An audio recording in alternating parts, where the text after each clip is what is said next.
Hai, saya Zati daripada GFB Food. So hari ni Zati nak kongsi sikit dekat korang pasal Thai tea. So kat depan Zati ni ada dua jenis Thai tea.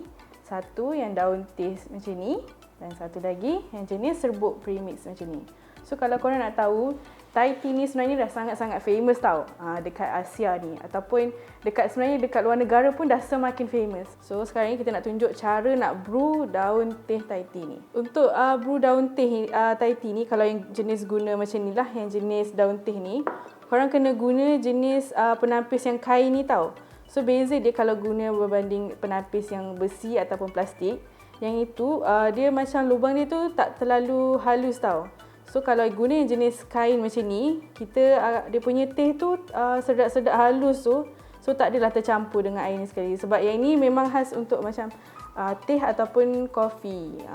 So masukkan je satu scoop. So air ni make sure korang kena betul-betul panas tau. Dia tak boleh suam-suam macam tu. So tuang je dalam penapis ni.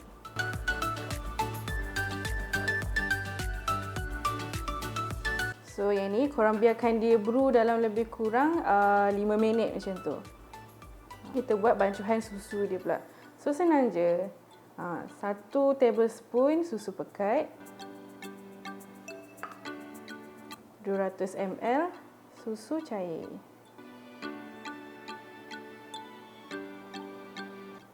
Dan bahan rahsia kita nak bagi sedap lagi kita punya Thai tea, secubit garam. Sikit je, jangan banyak-banyak. Kita bukan nak masak, kita nak buat air je.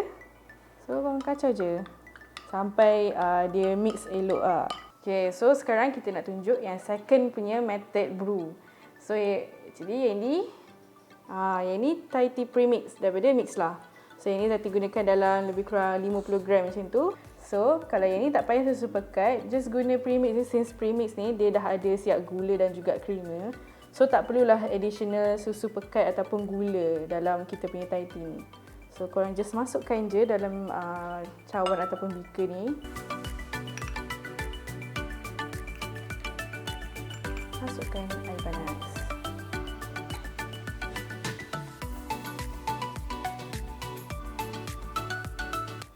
So korang kacau je.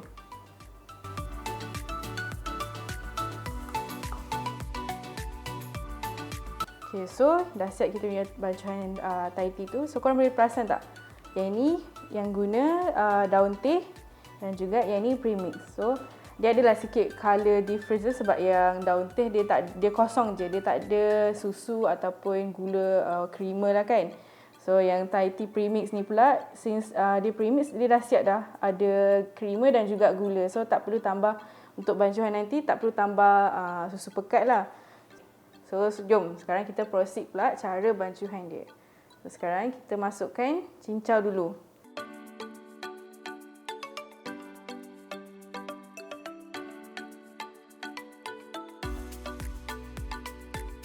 So korang masukkan ais pula.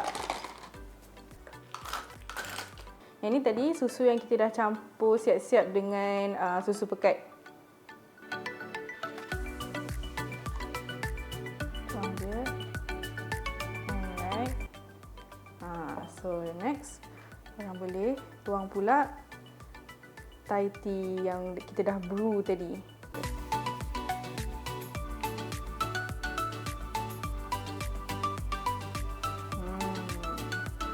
So yang ni, yang tadi yang kita dah premix, yang guna tadi, premix tadi, kita dah bancuh siap-siap.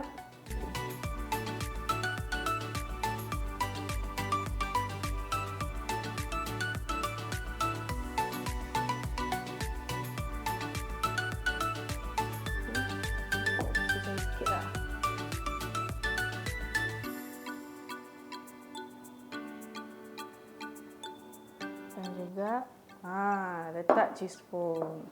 So sebab tadi yang premix ni Zati tak tambah garam, so Zati gunakan cheese foam. So substitute kepada garam tu, korang boleh juga guna cheese foam sebab dia dah rasa lemak-lemak daripada cheese tu dan juga dah ada rasa masin tu. So boleh letak sikit cheese foam dekat atas air Thai tea ni. So dah siap kedua-dua minuman ni. Satu yang belah kanan Zati, yang ni gunakan daun teh, dan juga yang ni premix. So korang boleh nampak lah colour dia ada sedikit perbezaan lah. So yang ni nampak lebih macam warna merah yang kekuning-kuningan sikit. Yang ni lebih pekat sikit sebabnya yang ni dia dah mix dah.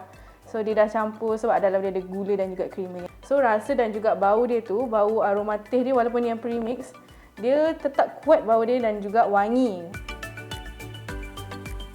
So dia kacau dia. So bila dah kacau, warna dia lebih light lah sebab dia dah sebati dengan susu tu.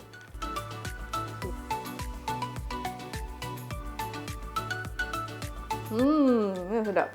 So korang boleh rasa daun teh dia wangi.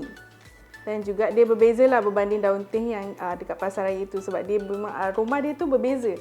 Memang lain daripada yang pasaraya punya teh tu. So next, yang ni pula.